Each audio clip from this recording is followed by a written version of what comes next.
राधे राधे मेरे प्यारे भाइयों बहनों माताओं व बंधुओं, सनातन धर्म चैनल में आपका स्वागत है। यदि आपने हमारा चैनल अब तक सब्सक्राइब नहीं किया है तो जरूर करें और बेल आइकॉन दबाना न भूलें ताकि आपको हमारी आने वाली सारी वीडियो की जानकारी सबसे पहले हो सके। तो चलिए शुरू करते हैं।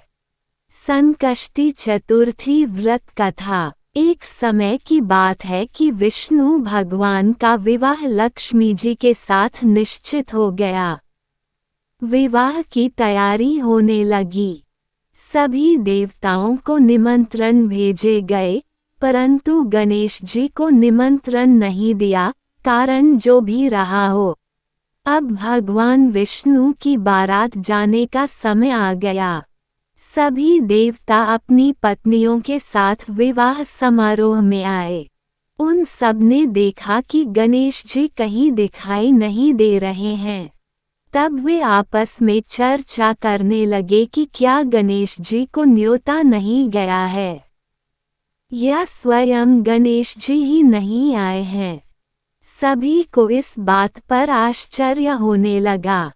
तभी सबने विचार किया कि विष्णु भगवान से ही इसका कारण पूछा जाए। विष्णु भगवान से पूछने पर उन्होंने कहा कि हमने गणेश जी के पिता भोलेनाथ महादेव को न्योता भेजा है।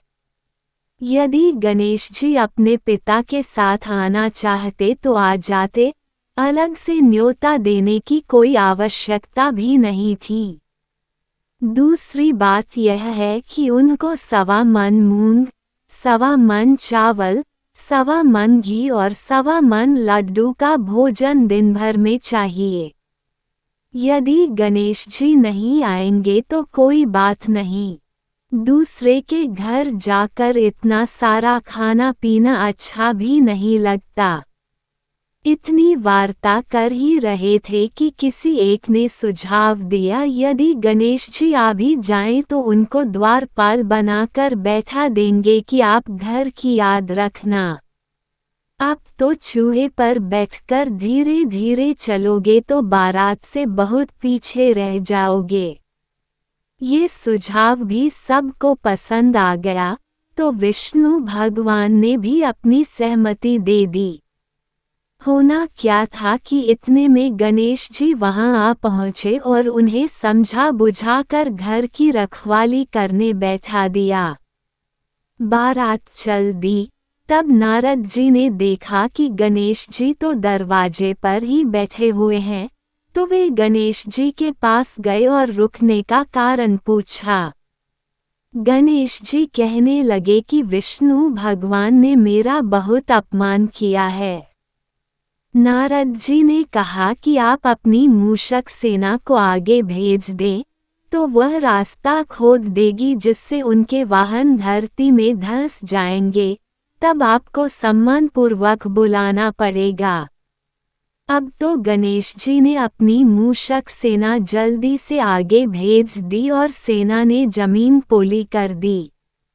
जब बारात वहां से निकली तो रथों के पहिए धरती में धंस गए। लाख कोशिश करें, परंतु पहिए नहीं निकले। सभी ने अपने अपने उपाय किए, परंतु पहिए तो नहीं निकले, बल्कि जगह जगह से टूट गए। किसी की समझ में नहीं आ रहा था कि अब क्या किया जाए। तब तो नारद जी ने कहा, आप लोगों ने गणेश जी का अपमान करके अच्छा नहीं किया। यदि उन्हें मना कर लाया जाए तो आपका कार्य सिद्ध हो सकता है और यह संकट टल सकता है। शंकर भगवान ने अपने दूत नंदी को भेजा और वे गणेश जी को लेकर आए। गणेश जी का आदर सम्मान के साथ पूजन किया। तब कहीं रथ के पहिए निकले। अब रथ के पहिए निकल को गए, परंतु वे टूट फूट गए, तो उन्हें सुधारे कौन? पास के खेत में खाती काम कर रहा था, उसे बुलाया गया। खाती अपना कार्य करने के पहले श्री गणेशाय नमः कहकर गणेश जी की वंदना मन ही मन करने लगा। देखते ही देखते हाथी ने सभी पहियों को ठीक कर दिया। वह हाथी कहने लगा कि हे देवताओं, आपने सर्वप्रथम गणेश जी को नहीं मनाया होगा और न ही उनकी पूजन की होगी, इसलिए तो आपके साथ यह संकट आया है। हम तो मूर्ख अज्ञानी हैं, फिर भी पहले गणेश जी को पूजते हैं, उनका ध्यान करते हैं। आप लोग तो देवतागण हैं, फिर भी आप गणेश जी को कैसे भूल गए?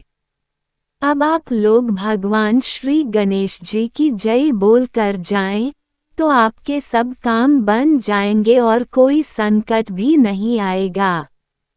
ऐसा कहते हुए बारात वहां से चल दी और विष्णु भगवान का लक्ष्मी जी के साथ विवाह संपन्न करा के सभी सकुशल घर लौट आए। हे गणेश जी महाराज, आपने विष्णु को जैसो कारज सारियो, ऐसो कारज सबको सिद्ध कर जो। बोलो गजानन भगवान की जय। आपको हमारी वीडियो पसंद आती है तो वीडियो को लाइक और शेयर जरूर करें और कमेंट में राधे राधे लिखना ना भूलें।